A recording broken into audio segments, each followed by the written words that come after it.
નમસ્કાર દર્શક મિત્રો, મહા ન્યૂઝ લાઈવમાં આપનું સ્વાગત છે. આપની સાથે હું છું ઝંખના. તો આવો જોઈએ આજના સંક્ષિપ્ત સમાચારો. નખત્રાણાના દેસલપર ફાટક પાસે કારની ટક્કરે બાઇક સવાર 2 યુવાનના મોત નીપજ્યા. પાલીતાણામાં સબ પોસ્ટ માસ્ટરે ₹13 લાખની ઉચાપત કરી.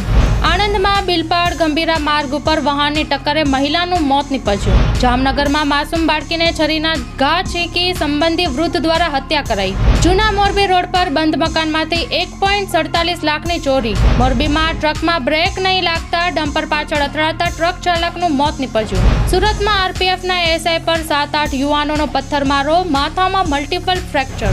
સુરતમાં ચૂંટણી જાહેર થતા રોકડ નાણાંની હેરફેર પર નજર રાખવા ઇન્કમટેક્સની ટીમ સક્રિય. કલોલના જાસપુર અને છત્રાલમાં અપમૃત્યુના જુદા જુદા 2 બનાવ બન્યા. ગાંધીનગરમાં ચૂંટણી દરમિયાન બેફામ લાઉડસ્પીકર વગાડવા ઉપર પ્રતિબંધ.